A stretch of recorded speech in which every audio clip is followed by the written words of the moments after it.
Hi Math 8, this is Mrs. Cowles, and today we're going to take a look at notes number 2, lesson 2-3, distributive property and combining like terms.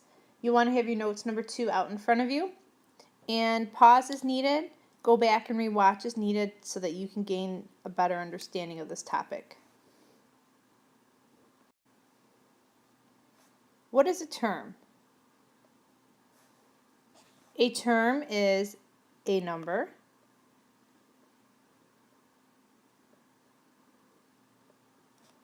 a variable,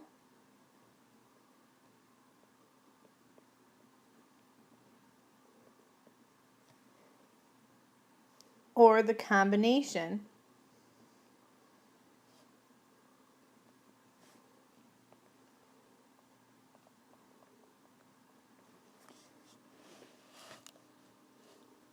of a number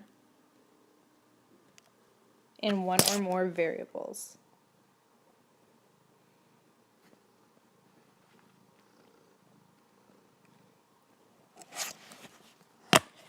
We're going to introduce the idea of like terms, and what makes terms alike is that they have the same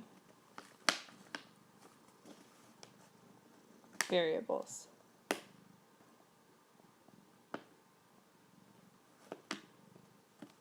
So an example of a like term would be 8x and negative 25x. These are like terms because they contain the same variables. One more example would be 100 ty and 88 ty. This is an example of like terms because, once again, both of these terms contain the same variables. Another idea of like terms could just be the numbers 7 and 8. Neither of these contain a variable. They are just the constant numbers 7 and 8, so they are alike. Not like terms mean they have different variables. An example would be 8x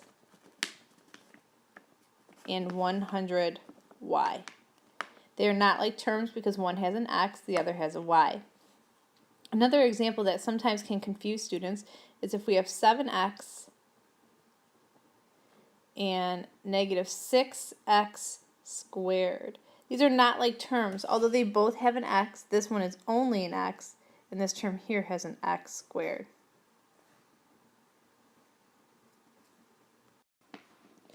To combine like terms, we are going to add or subtract.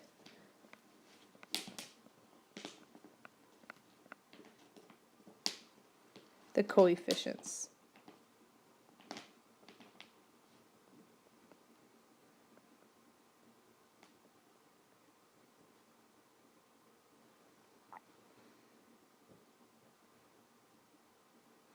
What are coefficients?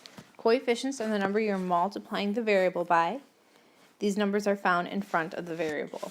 So to combine like terms, we take a look at example 1, letter A, 4x plus 7x.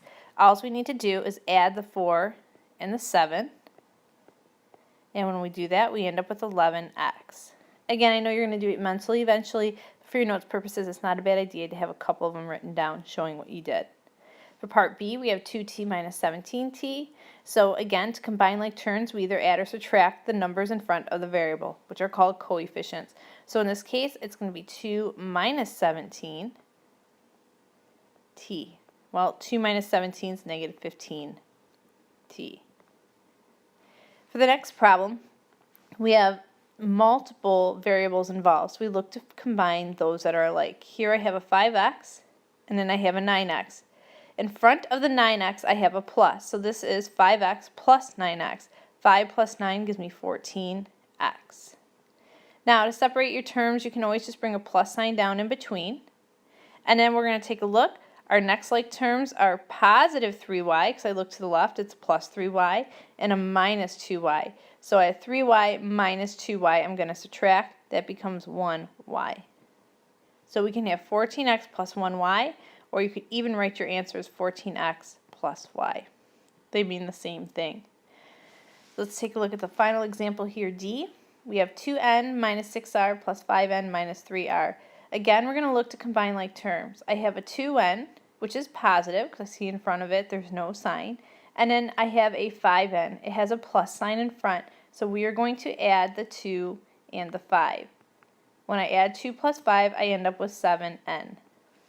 Now we're going to take a look at, I have 6r, but be careful. If we look in front of the 6r, it's a minus 6r. Then I have a minus 3r. So what we're going to do is this is a negative 6r minus 3r. So it's negative 6 minus 3. Now, when we are combining like terms, you can always put a plus sign down to separate terms. And now we're going to do negative 6 minus 3, that's a negative 9, and it goes with r. So one way to write your answer is 7n plus negative 9r, or you could have written it as 7n minus 9r. Both of these are the same answers. Plus a negative 9r or minus 9r mean the same thing. Distributive property. Distributive property says the following. If I have A, and I'm going to multiply it by B plus C, I can distribute the A through the parentheses by multiplying, and I result with AB plus AC. This is also true if we have subtraction. If I have A and I'm multiplying it by B minus C, I can distribute this through. I can multiply the A through to every term, and I end up with AB minus, and I follow my second arrow, AC. Sometimes you have to use the distributive property to simplify like terms. Here is an example below. If we take a look at A, I have 5 to the x minus 4. Again, this is example distributive property. I'm going to draw my arrows to remind myself I have to multiply that 5 through to every term. So I have 5x minus, and then I have 5 times 4, it's 20. The next one, we're going to distribute the 4 through only through the parentheses, not through the n. So I begin to follow my arrows. 4 times 2x, 4 times 2 is 8x. Bring down a plus sign. I have 4 times 1, that is 4. I bring down now what I have left out here. I have a minus 3x. Now, I can continue to simplify this because I have like terms. 8 minus 3x is 5x plus 4. I cannot combine anything else because these are not like terms, so this is as simple as my answer gets. For part C, we have a negative x minus 3 plus 2x. When we have this floating negative sign, it's helpful to rewrite the problem as a negative 1. So I'm going to rewrite it, and then I'm going to distribute that negative 1 through the parentheses. Draw your arrows to remind you to distribute through both terms. So I have negative 1 times x, that's a negative 1x. Now here's where we have to be careful. Here I have a negative 1, and I see a minus 3. This is one of those cases where we want to think of the minus 3 as a negative 3. Because now when I multiply, negative 1 times a negative 3 is a positive 3. So bring down a plus sign because it's a positive 3. We are done distributing that through, and we just bring down what we have left, the plus 2x. Now once again, we look to combine our like terms. Negative 1x and 2x is 1x plus 3. Or you could even write your answer as just x plus 3. Okay, so let's take a look at example D. In example D, we have 11 minus 2, and in parentheses of 3b plus 1. So I have to use distributive property once again, but I'm only going to distribute the minus 2 through.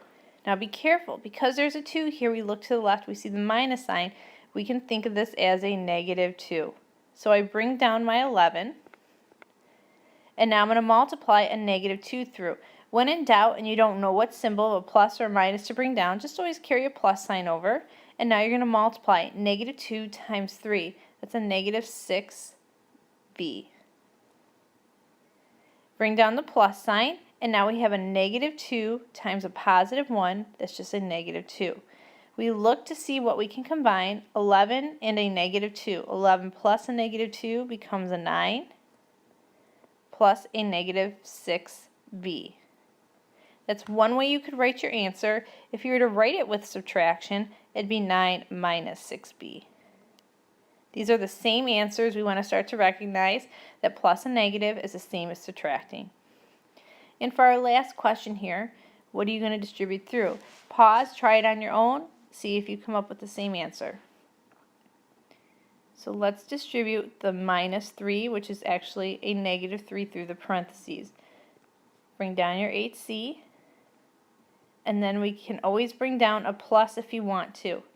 Then we have a negative 3 times a c, it's a negative 3c. Bring down a plus sign. Negative 3 times, we have to be careful, this is a negative 5. Negative 3 and negative 5 is a positive 15. Now again, some students may have brought this down as 8c and did minus 3c. That's okay. Minus 3c is the same as having a negative plus negative 3c. Because when I combine these together, I end up with 5c plus 15. Okay, Math 8, this is an example of how to use distributive property, continuing to practice where we have addition and subtraction involved. Hope this helped. Have a good day.